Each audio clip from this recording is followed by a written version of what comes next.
Hello मित्रों, आप सभी का हमारे YouTube channel study on track में हार्दिक स्वागत है। आज हम लोग UP triple SC video exam previous year paper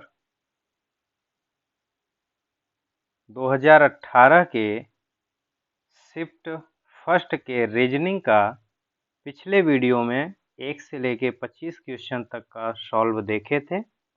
आज हम लोग 26 से 50 तक के प्रश्नों को सॉल्व करेंगे। उम्मीद करते हैं कि आपने पिछला वीडियो देखा होगा और आपको पसंद भी आया होगा। चलिए आज हम लोग नेक्स्ट 26 नंबर से क्वेश्चंस को देखते हैं। तो हमारा प्रश्न है कि दिए गए सही कथन पर विचार करें और निर्णय लें कि कौन से निष्कर्ष तार्किक रूप से इन कथनों का पालन करते हैं। तो कथन दिया गया है, ठीक है। कथन है कि केल्विन क्लीन जींस का उपयोग करें, मेरे और मेरे केल्विन के बीच कुछ भी नहीं आता, ऐसा विज्ञापन दिया गया है। कथन में विज्ञापन दिया गया है, ठीक है। अब निष्कर्ष है कि लोगों को डार्क शेड वाला जींस पसंद आता है।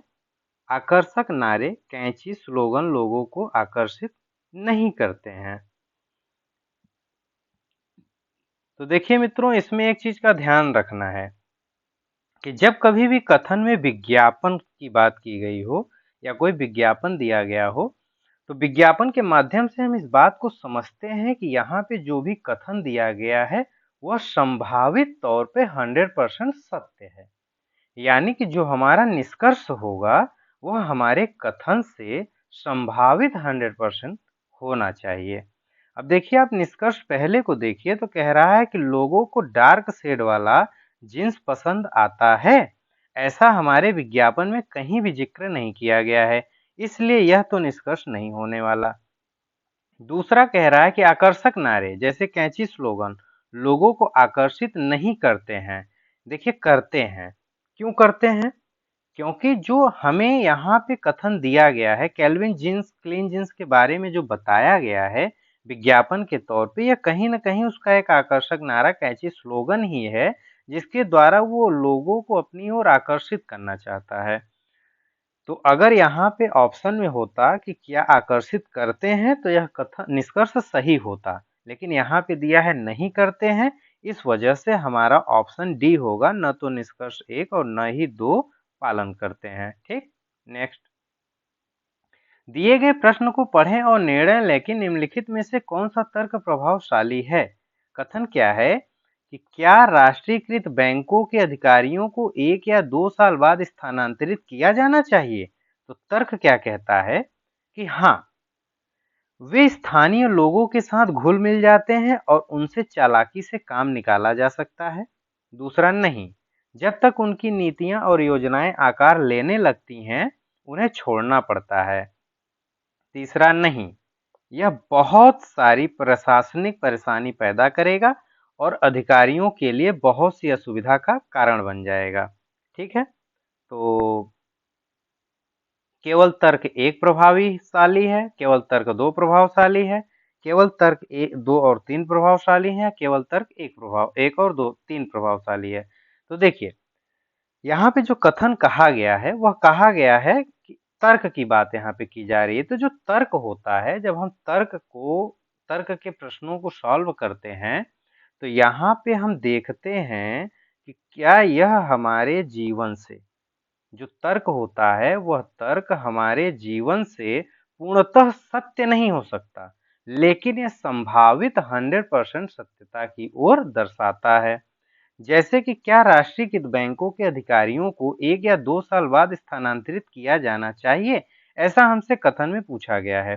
लेकिन जब हम तर्क देखते हैं तो कुछ लोग कहते हैं हाँ, वे स्थानीय लोगों के साथ घुल मिल जाते हैं, उनसे चालाकी से काम निकाला जा सकता है। तो अगर आप देखिए कि इस तार्किकता में 50-50% की संभावना है। क्यों? क्योंकि हो सकता है न घुले मिले, हो सकता है उनसे चालाकी से काम न निकाला जा सके।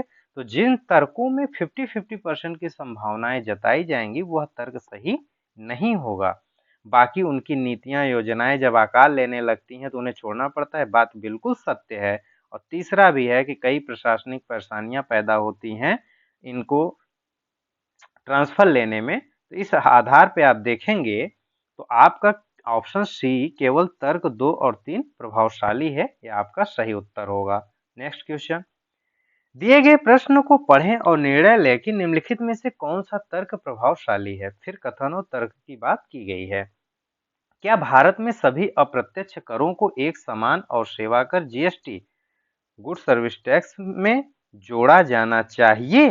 तर्क कहता है कि हाँ, यह टैक्स संग्रह प्रणाली को काफी सरल बना देगा और इससे कर एकत्र करने की लागत भी कम हो जाएगी। हाँ, निर्माताओं और व्यापारियों को इससे फायदा होगा जो बदले में कर संग्रह को बढ़ावा देगा। नहीं, किसी अन्य देश ने ऐसी प्रणाली नहीं अपनाई है। ठीक, तो देखते हैं। केवल एक तर्क प्रभावशाली है, दो है केवल तर्क, एक और दो प्रभावशाली है, केवल तीन है। तो ध्यान से देखिएगा कि पहली बात एकदम पहला तर्क सही है, दूसरा तर्क भी सही है। तीसरे तर्क पे देखिएगा, किसी अन्य देश ने ऐसी प्रणाली नहीं अपनाई है, यह बात गलत है क्योंकि और भी देशों ने हमारे जीएसटी जैसी प्रणाली को अपनाया हुआ है। तो यहाँ पे तर्क है हिसाब से हम ऑप्शन पहला और दूसरा प्रभावशाली, यानी यह ठीक है। जानकारी से पढ़ें और प्रश्नों का एक सोसाइटी सोसाइटी के लिए निम्नलिखित शर्तों को रखा है। क्या रखा है कि आवेदक को राज्य के निवास का प्रमाण पत्र प्रस्तुत करना चाहिए। आवेदक कम से कम 5 साल से बेरोजगार नहीं होना चाहिए। आवेदक पूरी राशि का भुगतान 5 साल की अवधि में करने के लिए तैयार होना चाहिए। आवेदक उस समय में किसी अन्य आवासीय आवास के स्वामी या सहमालिक, यदि पति पत्नी स्वामी है, नहीं होना चाहिए। आवेदक 31 दिसंबर 2016 तक 35 वर्ष से कम आयु का नहीं होना चाहिए। आवेदक के मामले में जो अन्य सभी मापदंडों को पूरा करता है सिवाय इसके कि उपरोक्त टाउन काउंसिल के अध्यक्ष को संदर्भित किया जाना चाहिए। उपरोक्त लेकिन आधार कार्ड प्रदान करने के लिए तैयार है, समिति के उपाध्यक्ष को संदर्भित किया जाना चाहिए। उपर्युक्त है लेकिन एक स्वतंत्रता सेनानी या पूर्व सैनिक या उनके पहले संबंध है, समिति के एक सदस्य का संदर्भित किया जाना चाहिए।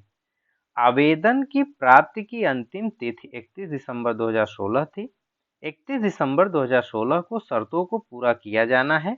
इन मानदंडों के आधार पर निर्णय लें कि आपको 1 जनवरी 2017 को दिए गए निम्नलिखित मामले में फ्लैट आवंटित करना है या नहीं। तो देखिए, जो यहाँ पे इसने फ्लैट के लिए शर्त रखा, हमने शर्त को पढ़ लिया। अब देखते हैं कि क्या है सामी के बारे में। सामी एबीसी सोसाइटी में एक फ्लैट खरीदने की योजना बना रहा है। यह एक उद्योगपति और दूसरे राज्य से है। गौर कीजिएगा कि शर्त है कि वह उसी राज्य के निवास का प्रमाण पत्र प्रस्तुत करना चाहिए, लेकिन यह दूसरे राज्य का है। जिन्होंने 2000 में अपना कारखाना स्थापित किया और उसके पास राज्य का निवास प्रमाण पत्र है। यदि आवश्यक हो तो वह 4 साल में पूरी राशि का भुगतान करने के लिए तैयार है। और यहाँ पे शर्त है कि वह 5 साल की अवधि में भुगतान, आवेदक राशि की पूरी भुगतान 5 साल की अवधि में करने के लिए तैयार होना चाहिए। ठीक है। फिर कह रहा है कि उसके पास उस शहर में कोई घर नहीं है, लेकिन उसकी पत्नी के पास एक फ्लैट है। यहाँ पे कह रहा है कि चाहे पति पत्नी हो, किसी का भी स्वामी नहीं होना चाहिए। तो और उसकी जन्मतिथि 11 नवंबर 1970 है। तो यह जन्मतिथि को तो फॉलो कर रहा है, लेकिन ये दो शर्तों को फॉलो नहीं कर रहा है। एक तो यह दूसरे राज्य से है, दूसरा है कि इसकी पत्नी जो है एक फ्लैट है, पत्नी के पास एक फ्लैट है। तो इस हिसाब से जो हमारा आंसर होगा, जब हमारी शर्तों को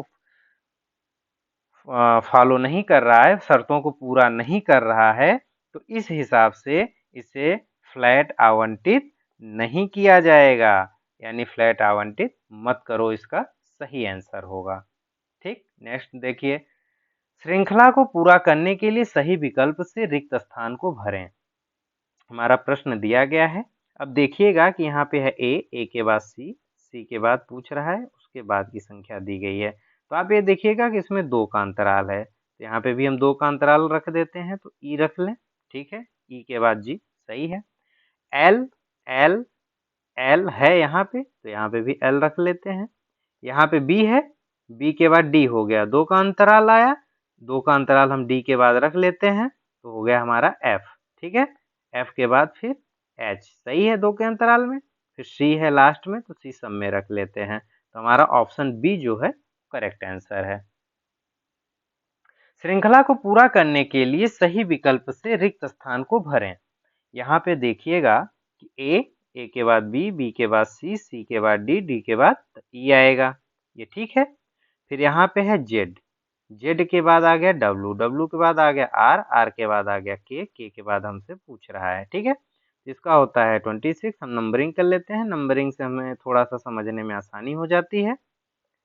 और यहाँ पे हो गया 11। ये देखिएगा कि इसके बीच का जो अंतराल है ये 3 का है, इनके बीच का जो अंतराल है वो 5 का है, ठीक है। इनके बीच का अंतराल 7 का है। तो ये देखिएगा 3 to 5, 5 to 7, 7 to 9, ठीक है। तो यहाँ पे इनको 11 और 9 को ऐड कर देंगे, आ गया 20 का मतलब होता है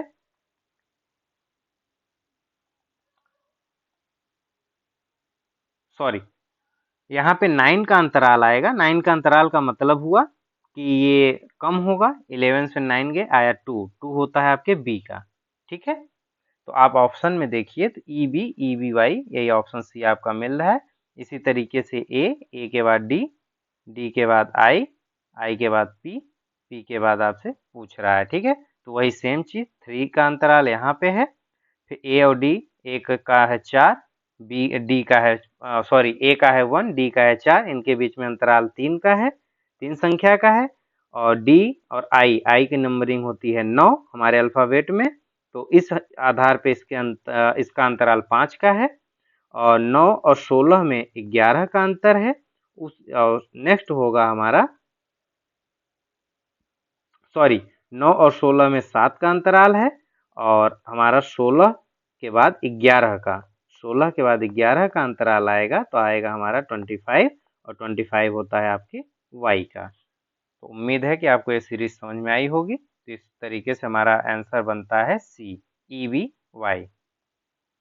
उस विकल्प का चयन करें जो तीसरे पद से ठीक उसी तरह संबंधित है जिस प्रकार दूसरा पद पहले पद से संबंधित है। मैजिक शब्द लिखा गया है, केबिन है, ठीक है। तो आप इसको गौर से देखिएगा, कुछ ऐसा संबंध इसमें बन रहा है। हम इसकी नंबरिंग कर लेते हैं, ठीक है। नंबरिंग करने से हमें क्वेश्चन बड़े आसानी से समझ में आ जाते हैं।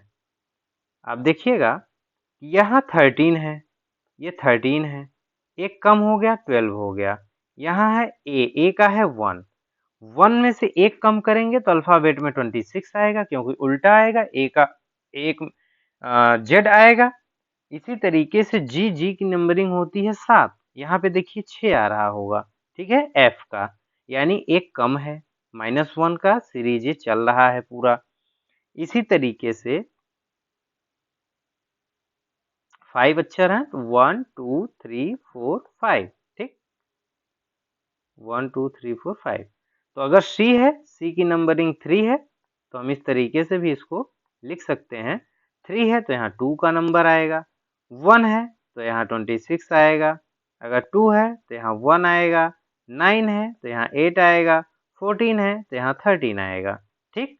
अभी होता किसका है, 13 एम का होता है, एच होता है, ए होता है, जेड होता है, बी होता है, ठीक है। तो इस हिसाब से हम देखेंगे तो हमारा ऑप्शन डी जो है वह इसको मैच कर रहा है, ओके।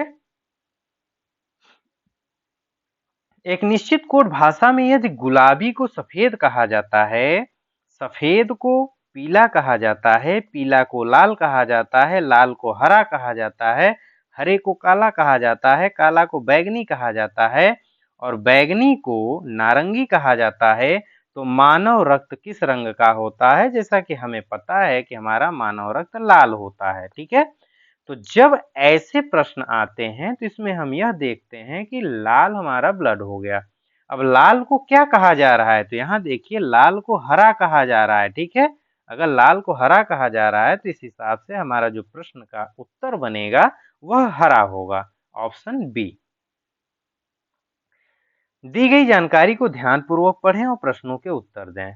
यह हमसे कुछ संबंध बताए गए हैं, इस संबंध में हमें फॉलो करना है कि देखिए कौन सा बनता है। ठीक है, x है, x @ dy में y का h के साथ संबंध पूछ रहा है, y का h के साथ संबंध पूछ रहा है। ठीक है, तो चलिए @ वाले से पहले समझ लेते हैं। p @ q का अर्थ है कि जो p है वो q का पुत्र है, इस हिसाब से जो x है वो आपके h का पुत्र है। ठीक है, जो पीढ़ी ऊपर है उसको ऊपर रख लेंगे, पुरुष वर्ग को हम ट्रायंगल से और महिला वर्ग को सर्किल से दर्शाएंगे। जो पीढ़ी बड़ी है उसको ऊपर रखेंगे, जो पीढ़ी छोटी है उसको नीचे रखेंगे। ठीक है, तो इस आधार पे यह हुआ कि x आपके h का पुत्र है। फिर इन दोनों के बीच के संबंध को देख लेते हैं, तो इसका अर्थ है यहाँ पे कहा कि p जो है q की माँ है, यानी h जो है वो d की माँ है। h जो है वो आपके d की माँ है। ठीक है, अब इनके बीच का रिलेशन देख लेते हैं। इनके बीच के रिलेशन में है कि जो P है वो Q का पति है, यानी जो D है वो Y का पति है। जो D है वो Y का पति है, जो D है वो Y का पति है। ठीक है, D है जो Y का पति है।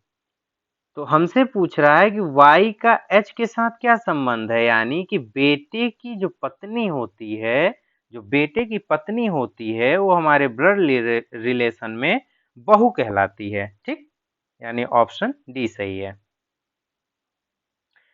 एक संयुक्त परिवार में पिता, माँ, 3 विवाहित पुत्र और 1 अविवाहित पुत्री है। पुत्रों में 2 के 2 पुत्रियां हैं और 1 के 1 पुत्र है। परिवार की महिला सदस्यों की कुल संख्या और परिवार के पुरुष सदस्यों की कुल संख्या का अनुपात कितना है? ठीक है, देख लीजिए, पुरुष वर्ग रख लीजिए, महिला वर्ग रख लीजिए, हमसे इन्हीं का अनुपात भी पूछ रहा है।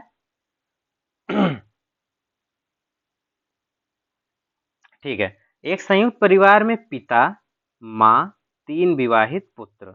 तो पिता, 3 विवाहित पुत्र, यानी कि ये हो गए आपके कितने? 4। माँ 1 और 1 अविवाहित पुत्री भी है। तो जब 3 विवाहित पुत्र हैं तो इनकी 3 वाइफ भी हैं, प्लस 1 अविवाहित पुत्री हो गई। ठीक है, पुत्र कितने थे? 2। पुत्र कितने थे? 2। सॉरी, पुत्र कितने हैं? 3। तो तीनों के पुत्रों में 2 के पास 2 पुत्रियां हैं, तो यानी कि 4 पुत्रियां और हो गईं। ठीक है, और एक के पास 1 पुत्र है। ठीक, तो इस हिसाब से देखेंगे तो ये हो गया 9, ये हो गया 5, यानी महिला 9:5, 9:5 का यह रेशियो बन रहा है। ठीक, 9 महिलाएं हैं परिवार में, 5 पुरुष हैं। 2 कथनों के बाद 2 निष्कर्ष दिए गए हैं। कथनों में दिए गए तथ्यों को सही माने और निर्णय लें कि कौन से निष्कर्ष कथनों का अनुसरण करता या करते हैं। कुछ पेपर पुस्तकें हैं, सभी पुस्तकें नोट्स हैं। कुछ पेपर पुस्तकें हैं,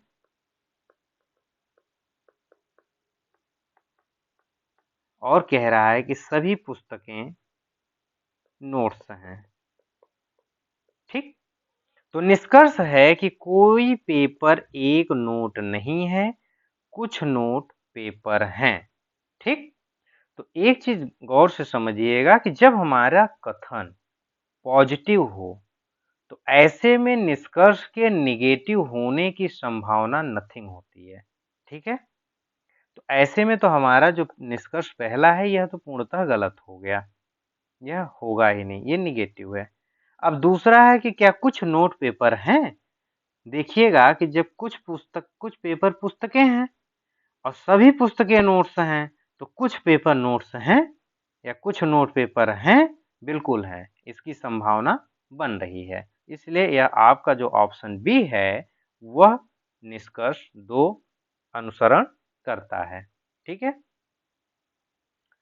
इसे हम एक और तरीके से समझ सकते हैं कि जब हम कुछ को 50 देते हैं और 50-50 हो गया, सभी को 100 देते हैं, तो हम 50 से 50 प्राप्त कर सकते हैं। ठीक है, इस आधार पे भी एक जो रीजनिंग का पैटर्न है, इस आधार पे भी हम देखते हैं कि यह हमारा प्रश्न का आंसर सही होगा।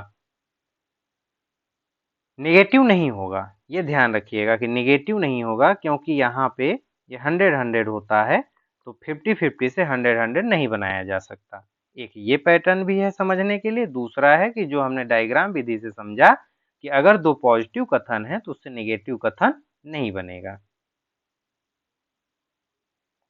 एक शब्द के अक्षरों को अव्यवस्थित किया गया है और उनके लिए अंक दिए गए हैं। उस विकल्प को चुनें जो शब्द का निर्माण करने वाली संख्याओं द्वारा वर्णित अक्षरों का सही क्रम प्रदान करता है। ठीक है, तो यहाँ पे ऐसे प्रश्नों को करने के लिए जो ऑप्शन दिए गए हैं, इस ऑप्शन को में हम अपने इन अक्षर को उठा के रख देते हैं। ठीक है, तो आप देखिएगा इसका जो सही आंसर बनेगा वो है आपका ADHESION,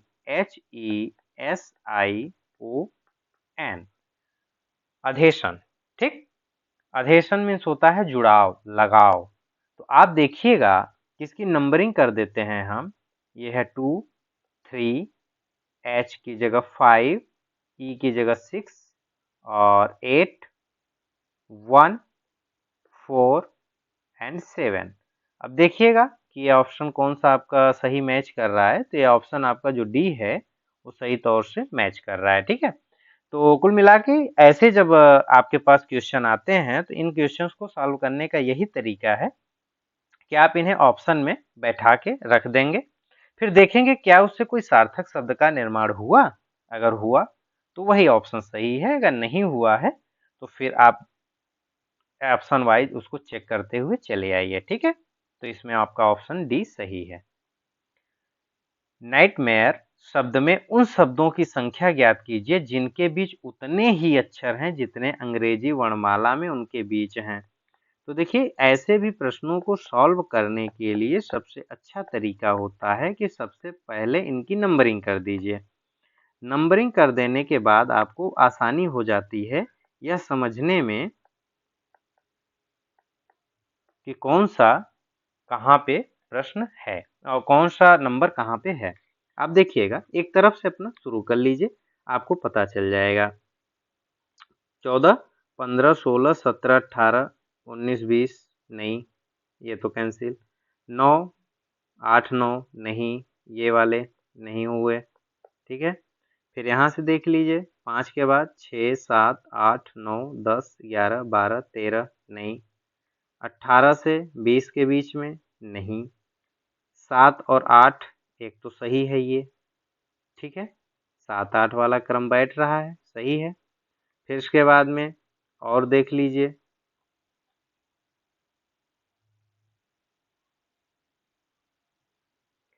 7-8 का क्रम बैठ रहा है और देख लीजिए 1, 2, 3, 4, 5, 6, 7 नहीं, ये भी नहीं बैठ रहा है।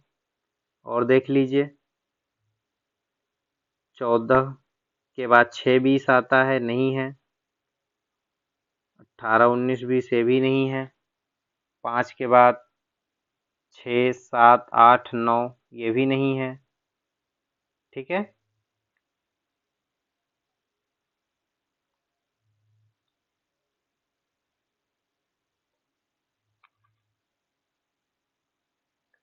तो मेरे हिसाब से इसमें एक ही ऐसा है कि जो आपका मैच कर रहा है, जिसमें कि अंग्रेजी वर्णमाला के बीच में उतने ही अंतर हैं।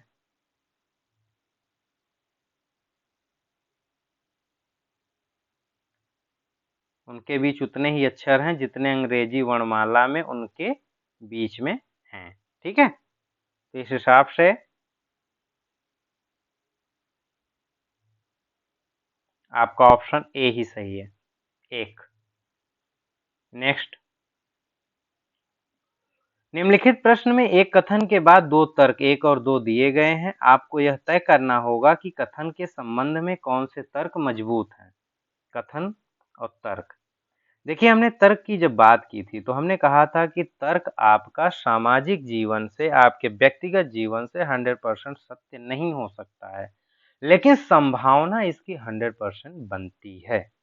ठीक है, गौर से कथन को पढ़िएगा। ऊर्जा की आवश्यकताओं को पूरा करने के लिए भारत को सौर ऊर्जा का उपयोग करने का प्रयास करना चाहिए, ऐसा हमारा कथन है। ठीक है, तर्क क्या है? हाँ, भारत में उत्पादित ऊर्जा मुख्यतः सीमित है। देखिए, कथन के अनुसार इस बात की तो जिक्र कहीं नहीं किया जा रहा है कि सौर ऊर्जा का उपयोग इसलिए करना चाहिए क्योंकि भारत में ऊर्जा मुख्यतः सीमित है, यहाँ पे उत्पादन जो है सीमित है, ऐसी बात नहीं की जा रही है। यहाँ ऊर्जा की आवश्यकताओं को पूरा करने की जो बात की जा रही है उसमें उन्होंने सौर ऊर्जा के उपयोग को, प्रयास की बात की है, बढ़ावा देने की बात की है। दूसरा कह रहा है नहीं, सौर ऊर्जा संयंत्र नहीं, सौर ऊर्जा संयंत्र स्थापित करने के लिए बहुत बड़ी पूंजी की आवश्यकता होगी, जिसकी भारत में कमी है। ठीक है, तो कह रहा है कि इसमें से कौन सा तर्क सही है? ऊर्जा की आवश्यकताओं को पूरा करने के लिए भारत को सौर ऊर्जा का उपयोग करने का प्रयास करना चाहिए। तो कह रहा है नहीं। क्यों नहीं करना चाहिए? क्योंकि सौर ऊर्जा संयंत्र स्थापित करने के लिए बहुत बड़ी पूंजी की आवश्यकता होगी, जिसकी भारत में कमी है, क्योंकि भारत एक विकासशील देश है और यहाँ पे अभी अर्थव्यवस्था के स्तर पे काफी कमियां हैं, जिसमें कि हम इतना ज्यादा 2018 का यह प्रश्न है जहाँ पे उन्होंने अपनी समझ को प्रस्तुत किया था कि हम सौर ऊर्जा के क्षेत्र में विकास नहीं कर पाएंगे, सौर ऊर्जा के क्षेत्र में हम अपनी पूंजी नहीं लगा पाएंगे। लेकिन आज ऐसा नहीं है, आज हमारे देश में ज़्यादातर हिस्सों में नए सौर प्लांट स्थापित किए जा रहे हैं। तो इस प्रश्न के अनुसार आपका जो सही उत्तर बनेगा वो केवल तर्क 2 होगा। ठीक है, निम्नलिखित जानकारी को ध्यानपूर्वक पढ़ें और नीचे दिए गए प्रश्नों के उत्तर दें। एक सॉफ्टवेयर कंपनी ने इंजीनियरों की भर्ती का फैसला किया है। निम्नलिखित मानदंड लागू किए गए हैं। अभ्यर्थी इंजीनियरिंग स्नातक में कम से कम 75% अंकों और एचएससी में 80% अंकों के साथ उत्तीर्ण होना चाहिए। कम से कम 2 वर्षों का अनुभव होना चाहिए। 3 वर्ष के बॉन्ड पर हस्ताक्षर करने के लिए तैयार होना चाहिए। 1/2/2017 को आयु 28 वर्ष से अधिक और 21 वर्ष से कम नहीं होनी चाहिए। हालांकि यदि उम्मीदवार निम्नलिखित को छोड़कर उपर्युक्त सभी मानदंडों को पूरा करता है, ए लेकिन स्नातक में 50% और एचएससी में 70% अंक प्राप्त किए हैं और कम से कम 3 वर्ष का कार्य अनुभव है, तो इस मामले को निदेशक को संदर्भित किया जा सकता है। लेकिन नौकरी समयावधि से पहले छोड़ने पर 1 लाख की राशि का भुगतान करने को तैयार है, मामला अध्यक्ष को संदर्भित किया जा सकता है। लेकिन एक कंप्यूटर इंजीनियर है, मामला डीजीएम को संदर्भित किया जा सकता है। नीचे दिए गए प्रश्न में उम्मीदवार का विवरण दिया गया है। आपको प्रदान दी गई जानकारी और उपरोक्त शर्त व उप शर्तों के आधार पर विकल्पों में सूचीबद्ध कार्यवाही में से एक करनी होगी। संदर्भ है कि दिनांक 1/2/2017 है। आपको प्रश्न में दी गई जानकारी के अलावा अन्य किसी भी चीज पर विचार नहीं करना है। दिव्या एक मैकेनिकल इंजीनियर है और पिछले 1 वर्ष से एक सहायक इंजीनियर के रूप में कार्य कर रही है। उसने स्नातक और एचएससी में क्रमशः 82% और 87% अंक प्राप्त किए थे। उसने अभी 25 वर्ष की उम्र पूर्ण की है। ठीक है, तो अब हमारा ये इसका प्रश्न था। अब हम एक बार फिर से अपने प्रश्न पे देख लेते हैं कि कह रहा है जो हमसे कि क्या इसको जॉब मिलनी चाहिए, नहीं मिलनी चाहिए, क्या होना चाहिए, इसके बारे में हम विचार करते हैं। पिछले 1 वर्ष से एक सहायक इंजीनियर के रूप में काम कर रही है। उसने स्नातक और एचएससी में क्रमशः 82% और 87% अंक प्राप्त किए थे। स्नातक में कम से कम 75 और एचएससी में 80 होना चाहिए। तो इस हिसाब से तो यहाँ का तो ये फॉलो कर रही है। ठीक है, अब दूसरा देख लीजिए। कम से कम 2 वर्ष का कार्य अनुभव होना चाहिए, और यहाँ पे कह रहा है कि पिछले 1 वर्ष से ही कार्य कर रही है। तो यहाँ पे सीधी सी बात है कि इसके पास कार्य की कमी हो गई। अगर कार्य की कमी हो गई तो उम्मीदवार का चयन नहीं किया जाना चाहिए। ठीक है,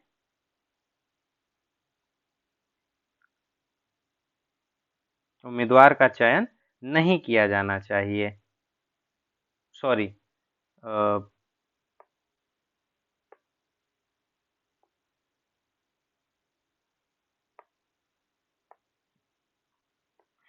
हाँ, उम्मीदवार का चयन नहीं किया जाना चाहिए, आपका ऑप्शन डी, क्योंकि ये 1 वर्ष का ही यहाँ पे अनुभव है।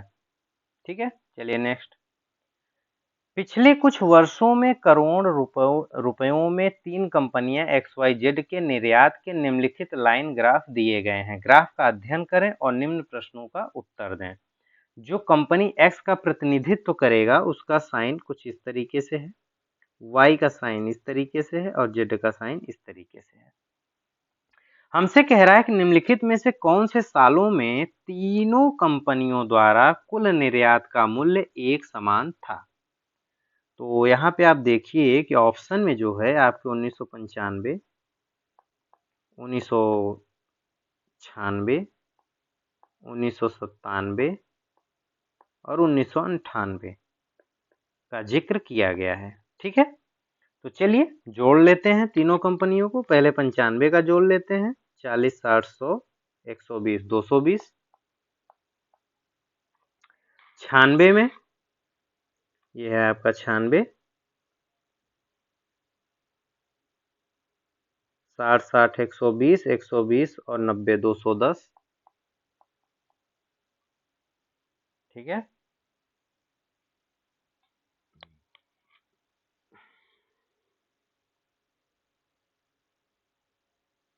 1996, 60, 60, 120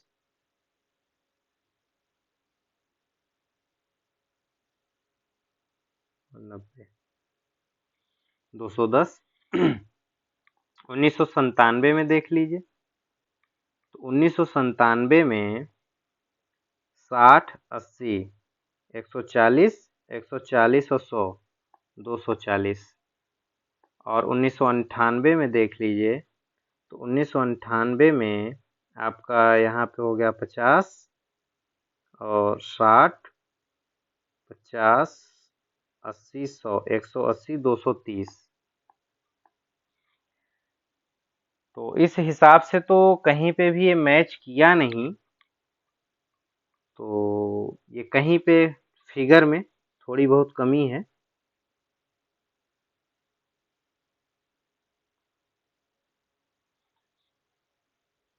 अगर इसको हम ब्लैक साइन को यहाँ मान लेते हैं, ठीक है, 100 पे, इस ब्लैक साइन को हम 100 पे मान लेते हैं कि यहाँ पे है, यानी कि जो हमारा वाई कंपनी है वो प्रतिनिधित्व जो कर रहा है वो 100 पे कर रहा है। तो ये आपका 60, 60, 120 और 100, 220 हो जाएगा, यानी 1996 में ये 220 हो जाएगा। तो यहाँ पे ये सुधार की आवश्यकता है प्रश्न में। तो इस हिसाब से 1995 और 1996 जो है यह आपका सही आंसर बनेगा। ठीक है, ये यहाँ पे मिसप्रिंट था, तो आप यहाँ पे देख रहे होंगे हमने इसको सुधार दिया है। तो ये आपका जो 1995 की कंपनी थी, आपने इसमें जो यहाँ पे इन्होंने जो भी योगदान दिया है, इस योगदान को हम ऐड कर लेते हैं इन फिगर के साथ। ठीक है, तो हमारा ऐड किया हमने, 1995 को ऐड किया, 1996 को ऐड किया, तो हमारा 220 220 आ रहा है। तो यानी ये दोनों कंपनियों के निर्यात एक समान थे। ओके, दी गई आकृति निम्न विकल्पों में से एक में निहित है। उस विकल्प का चयन करें। देखिए जो प्रश्न में आकृति दी गई है तो आप इन आकृतियों में जाके ढूंढिए कि ऐसी आकृति किसमें दी गई है। ठीक है, तो ऐसी आकृति किसमें दी गई है, तो आप ये गौर से देखिए कि ये आपका ये जो है ये वाला हिस्सा ये लगभग वी शेप बना रहा है। तो पहले तो ये देख लीजिए कि कहाँ पे आपको एग्जैक्ट वी शेप बीचों बीच मिल रहा है। तो वी शेप आपके साथ मिले और साथ ही साथ ये वाली भी लाइन नीचे की तरफ झुकी हुई है।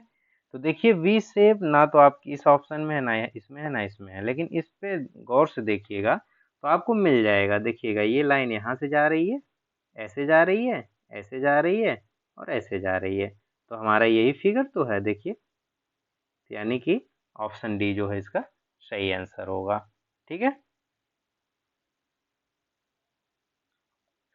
दिए गए आंकड़े x में कुछ विशिष्ट प्रतीक हैं, उस विकल्प को चुनें जिसमें एक ही प्रतीक पाए जाते हैं। तो ऐसे प्रश्नों में ये आपका x दिया गया है, इसमें से देखना है कि ये हमारे सारे साइन किस में आएंगे। आप ऑप्शन डी को देखिए, ये वाला साइन यहाँ है, ठीक है, ये वाला साइन देखिएगा यहाँ है, आप इस साइन को देखिए यहाँ पे है, ये वाला साइन यहाँ है, यह साइन यहाँ है, यह साइन यहाँ है और ये वाला साइन भी यहाँ है। देखिए सारे साइन आपके ऑप्शन डी में मैच कर रहे हैं। ठीक, चलिए नेक्स्ट। कपिलोधर्मा क्लब में पासे के एक साथ खेल रहे हैं और उन्होंने पासे को निम्नलिखित चित्रों के अनुसार फर्श पर घुमाया है। यदि x 4 बिंदुओं के विपरीत छोर पर मौजूद बिंदुओं की संख्या का प्रतिनिधित्व करता है तो x का मान ज्ञात करें। ध्यान दीजिएगा जब हम पासा को सॉल्व करते हैं तो हमारे पास दो पासा होता है, एक सामान्य पासा होता है, एक मानक पासा होता है। ठीक है, तो यह सामान्य पासे का उदाहरण है। तो आप इसमें गौर से देखिए कि एक तो यह इसका फेस, एक यह फेस और यह वाला फेस और यह वाला फेस, इसके दो फेस उभयनिष्ठ हैं। जब दो फेस उभयनिष्ठ होंगे पासे में तो जो तीसरा फेस होगा, जो तीसरा फेस होगा उसका विपरीत तीसरा वाला फेस होगा।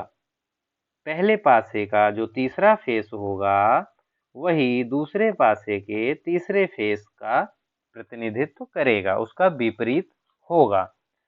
ठीक है, तो इस तरीके से हमसे पूछा जा रहा है कि जो x है वो 4 बिंदुओं के विपरीत छोर पर मौजूद बिंदुओं की संख्या का प्रतिनिधित्व करता है।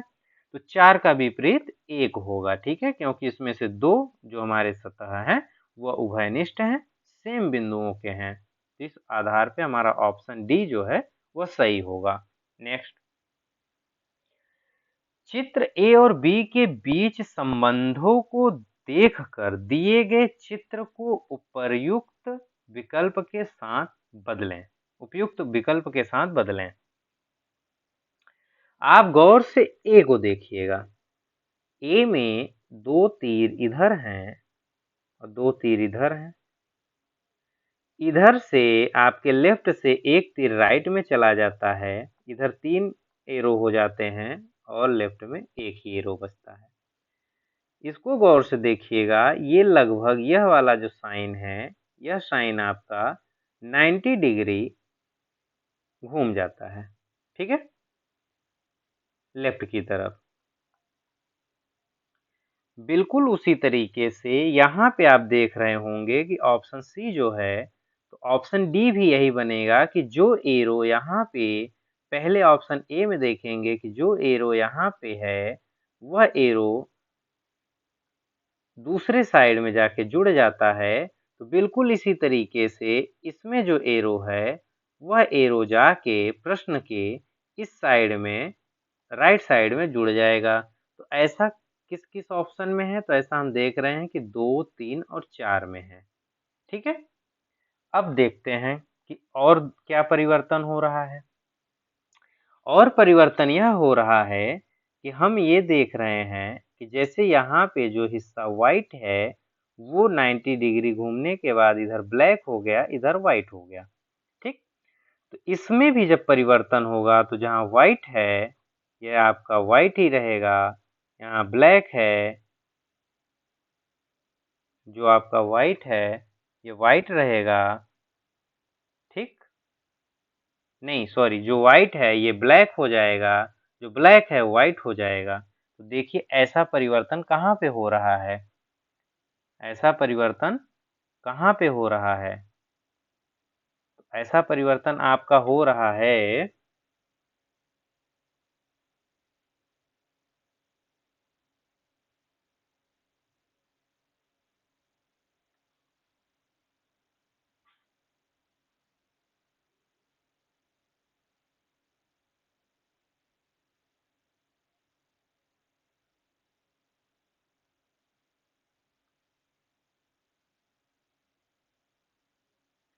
ऐसा परिवर्तन आपके ऑप्शन बी में हो रहा है। ठीक है, देखिएगा फिर से गौर से देख लीजिएगा, या आप ये भी देख सकते हैं, इसको एक तरीके से समझ सकते हैं कि जो ऊपर का साइन है यह नीचे आ जा रहा है और जो नीचे का साइन है यह ऊपर चला जा रहा है। ठीक, तो बिल्कुल इसी तरीके से कि जो ऊपर का साइन है वो नीचे चला आएगा और जो नीचे का साइन है वो ऊपर चला जाएगा। तो ऐसा तो फिलहाल कोई भी ऑप्शन फॉलो नहीं कर रहा है, तो इस अनुसार हम देखेंगे black white white black black white white black, यानी हमारा ऑप्शन बी वाला जो है यह हमारा करेक्ट आंसर बनेगा। ठीक, निम्न आकृतियों के बीच अलग आकृति का चयन करें। इसमें हम देख रहे हैं कि जो हमारा option A B C D E है, तो ऑप्शन ए मिरर को दर्शा रहा है, ऑप्शन ए मिरर को दर्शा रहा है, ऑप्शन बी भी मिरर प्रतिबिंब को दर्शा रहा है। क्योंकि मिरर प्रतिबिंब को बड़े गौर से देखिएगा, तो जो इधर का चित्र बना हुआ है, ठीक, यही सेम प्रतिबिंब आपका इस तरीके से बना हुआ है। यहाँ पे देखिए इस ट्रायंगल का मुंह जिधर है उधर ही बिल्कुल है, तो मिरर में बिल्कुल उल्टा ही दिखता है। लेकिन यहाँ पे देखिए ऑप्शन सी में जब ये ऐसा था तो इसका मिरर प्रतिबिंब ऐसा होना चाहिए था। ठीक, जबकि इसका दिया गया है इस तरीके से। तो इस आधार पे हम देख सकते हैं कि हमारा जो यह वाला पोर्शन है यह गलत होगा। ठीक है, क्योंकि ऑप्शन डी में भी आपका मिरर प्रतिबिंब सही है और आपका ऑप्शन ई में भी मिरर प्रतिबिंब सही है, तो यानी कि इसका सही आंसर आपका ऑप्शन सी होगा। ठीक, नेक्स्ट क्वेश्चन, नेक्स्ट क्वेश्चन है कि निम्न आकृतियों में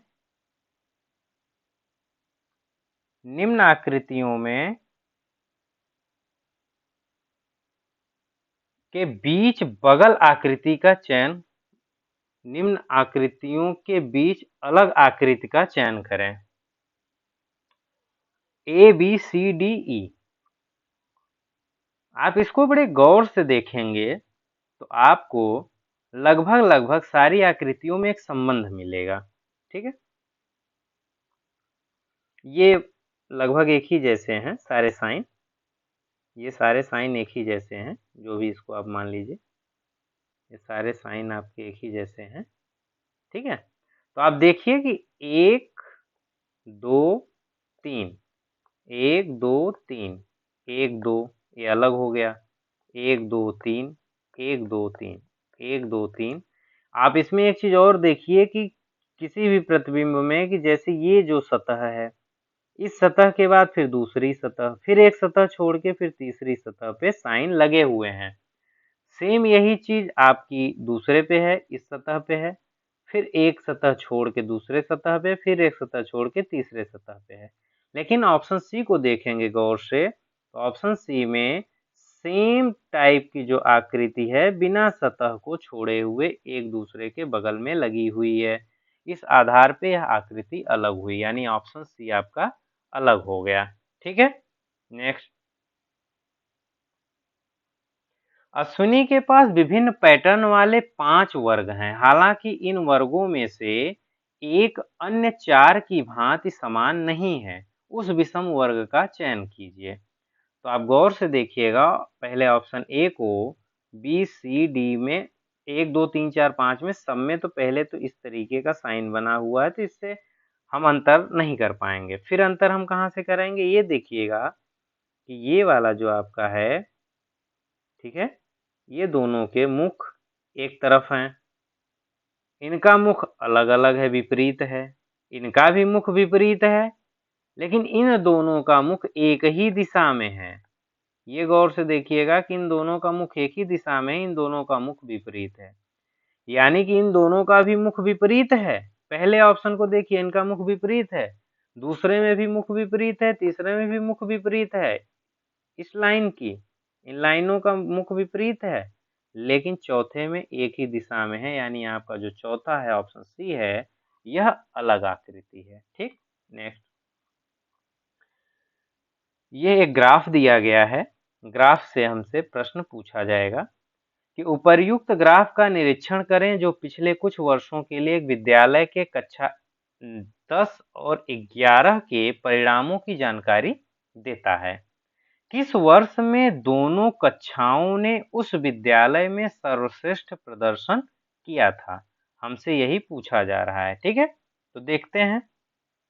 तो इसको निकालने के लिए हम करेंगे क्या कि सबसे पहला कि जो 2005-6 का है, 6 7 7 8 8 9 9 10 सन तो दिया गया है, सन भी दिया गया है, साथ ही साथ आपको क्लास दिया गया है, क्लास 10 और क्लास 11 दिया गया है। तो 2005-6 के बीच में, 6-7 के बीच में, 7-8 के बीच में, मतलब किसने कितना प्रदर्शन अच्छा किया है, तो इसके लिए हम करेंगे क्या, इसको हम ऐड कर देंगे। ठीक है, ये हमारा हो गया 75 80 155, ये है आपका 85 और 95। ठीक है, 85 और 95, 180, ये है आपका 99 तो 180, ये है आपका 85 और 95, 85 95 यानी 180 इसका भी है, और ये है आपका 95 प्लस ये आपका 100 से कुछ कम है, तो मान लीजिए 97। ठीक है, तो ये हो गया आपका 192। तो इस आधार पे हम देखेंगे कि जो 2009-10 है, इसमें सबसे ज़्यादा स्कोर किया जा रहा है। तो इस आधार पे हम देख सकते हैं कि 2009-10 यानी ऑप्शन सी आपका सही आंसर होगा। ठीक, नेक्स्ट, चित्र ए और बी के बीच के संबंधों को देखकर दिए गए चित्र को उपयुक्त विकल्प के साथ बदलें। ए बी सी डी को आप ऑप्शन को ध्यान से देखेंगे तो जो आपका ऑप्शन ए है, यह ऑप्शन आपका बिल्कुल इसी तरीके से घूम रहा है, एंटी क्लॉकवाइज, सीधा 90 डिग्री। देखिए, ये घूम के आपका ऑप्शन बी बना दिया। ठीक, तो बिल्कुल जब ऑप्शन सी को इसी तरीके से हम 90 डिग्री एंटी क्लॉक पे जब घुमाएंगे, तो आप गौर से देखेंगे कि ये जो तीर है आपका, यह तीर पहले यहाँ आएगा, यह तीर तो यहाँ आएगा, फिर यह एरो आएगा, एरो ऐसे ऊपर की तरफ ही आएगा। ठीक है, फिर ये वाला साइन आएगा, जिसमें हम देखेंगे कि बिल्कुल कुछ ऐसे ही साइन आएगा, फिर इसके बाद में कुछ ऐसा हमारा एरो आएगा, बिल्कुल 90 डिग्री घूमने के बाद यही साइन आएगा। और ऐसा देखिए कौन सा आपका ऑप्शन फॉलो कर रहा है, तो ऐसे में आपका ऑप्शन 4 वाला ऑप्शन डी फॉलो कर रहा है। तो यह हमारा वीडियो एग्जाम पेपर के रीजनिंग का 50 क्वेश्चन का 2 वीडियो में हमने 50 क्वेश्चन के पूरे विश्लेषण को देखा, समझा, लगाने के तरीके को देखा। हम उम्मीद करते हैं कि आपको हमारा वीडियो पसंद आया होगा। आप अपने दोस्तों के साथ ज़्यादा से ज़्यादा शेयर करिए ताकि ज़्यादा से ज़्यादा लोगों को प्रीवियस ईयर पेपर के पैटर्न की जानकारी पा सकें, क्योंकि वीडियो एग्ज़ाम का कभी भी आपकी नोटिस जारी हो सकती है, एग्ज़ाम डेट आ सकता है। इसकी तैयारी कैसे करें, कहाँ से पढ़ें, कितना पढ़ें, यह जानने के लिए कहीं ना कहीं हमारे लिए ज़रूरी है कि हम वीडियो एग्ज़ाम के प्रीवियस ईयर को अच्छे से सॉल्व कर लें। साथ ही साथ जो लोग यूपी ट्रिपल एससी की भी तैयारी कर रहे हैं, वो लोग भी वीडियो को यह सोच के ना इग्नोर करें या बीच में ना छोड़ दें कि अरे ये हमारे किसी काम का नहीं है। ऐसा नहीं है। अगर आप यूपी ट्रिपल एससी या किसी भी वनडे एग्ज़ाम की प्रिपरेशन करते हैं तो यह आपके लिए फ़ायदेमंद साबित होगा। पढ़िए, अपने दोस्तों के साथ ज़्यादा से ज़्यादा शेयर करिए, सब्सक्राइब करिए, लाइक करिए, अपना प्यार दीजिए और बेल आइकन को दबाना ना भूलें। धन्यवाद।